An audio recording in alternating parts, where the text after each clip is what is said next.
Finding a place to rent in a competitive market is not easy, especially if you're not already living in the city where you want to rent. In this video, I'm going to show you 5 steps that are going to allow you to leverage your chances of finding a place that you love, finding a place that is within your budget, and finding a place within 1 week of your arrival in your new city. This video is specifically tailored for those living in Canada trying to look for a place in the US. However, the concepts that we're going to be talking about in this video apply to anybody, and they will allow you to find a sweet rent in a competitive market. And if we haven't met, welcome to my channel. My name is Diego Guimé. I'm a civil engineer in training from Canada, working in the US. And these are the 5 steps that we're going to be talking about today. Please let me read them because I've been trying to record myself for the past many minutes and I haven't been able to do so. Finding a temporary stay, defining what you need and what you want, getting information, upfront costs, and 5th, choosing your place. So number 1, the temporary stay. This one is an easy one. All you need to do is book an Airbnb or a hotel, and I would suggest that you do it for a week max. The reason for this is because it would be good to have your brain have a little bit of pressure and your mind have a little bit of pressure so that you're able to make trivial decisions quickly.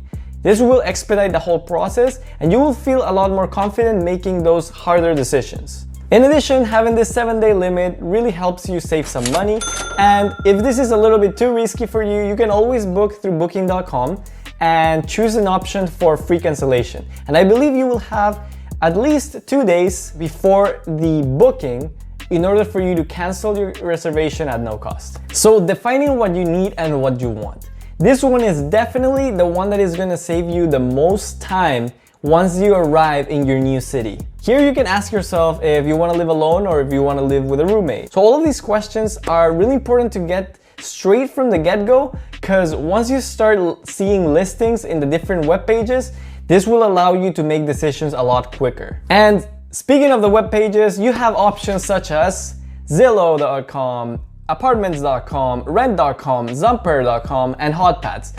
Personally, I use Hotpads. I think their website is really great and I found it really intuitive. So give it a try if you want, and if there's any other websites that you like, put them in the comment section below. I'm sure it will help everybody. I would suggest that you here make a list of needs and wants, and you bring this with you when you're in your new city. Every time that you go check out a new apartment, or even from your home, when you're looking for places, have this list with you so that you start taking away and narrowing down which apartments are worth looking once you are in your new city. Once you have this, you can go onto any of the websites that I'm gonna link in the description below and start filtering out the things that are your needs, so that you only see apartments that have those kind of features. In order to make the narrowing down process and the selection process a little bit easier, what I did was to create a spreadsheet with all of these different features for each apartment that I was looking,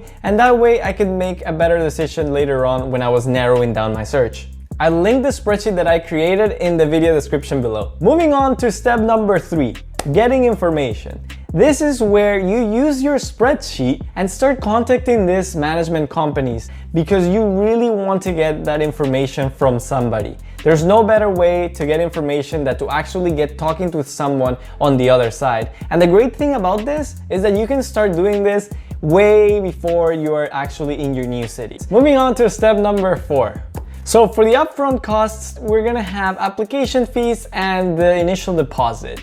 So for the application fee, it's gonna vary from state to state, city to city, but just to give you an example, in Seattle, the application fee for most rental properties is $40. And so you can imagine this fee just cranking up in numbers as you start applying to 3, 4, 5 places. It adds up pretty quickly. So my recommendation to make the most out of your money is to find a property management company and see if there are more than 2 or 3 units that you like from the list of buildings that they have, and apply to them for any unit. The reason why I recommend this is because by just having one application be approved by this property manager, say in building A, you are most likely automatically approved for building C, D, E, F, Z, whatever. So my recommendation for this is to find a property manager that has more than one building that you'd be interested in checking out once you are in your new city. This way, you can apply from Canada or wherever it is that you are at the moment and get that application process going. Moving on to the deposit, this one you won't be able to do from Canada unless you're like 100% confident that you have chosen a place by not being there, but I would strongly encourage against that. For this deposit, it is likely that given that you haven't started working in the US, you don't have any US funds in an account. So what I recommend is that you bring cash with you. And this is gonna vary from place to place, but be mindful that the amount of money that you bring may need to cover 2 months worth of rent, the first month, the last month, and also a security deposit. So be mindful about that because it's quite a bit of money and it requires quite a bit of planning. And this is why step 3 is so important, so that you can ask these questions in advance, so that you can have all the cash that you may need right with you when you're going to visit these places, in case that there's one that you really like and you want to lock down right away. Last thing I want to mention about the upfront costs is that as you prepare to save up all this money for the deposit, you also need to think about what bank account you're going to have when you're in the US. And I've made a video about this. Take a look at that because I talk about the cross-border account in that video.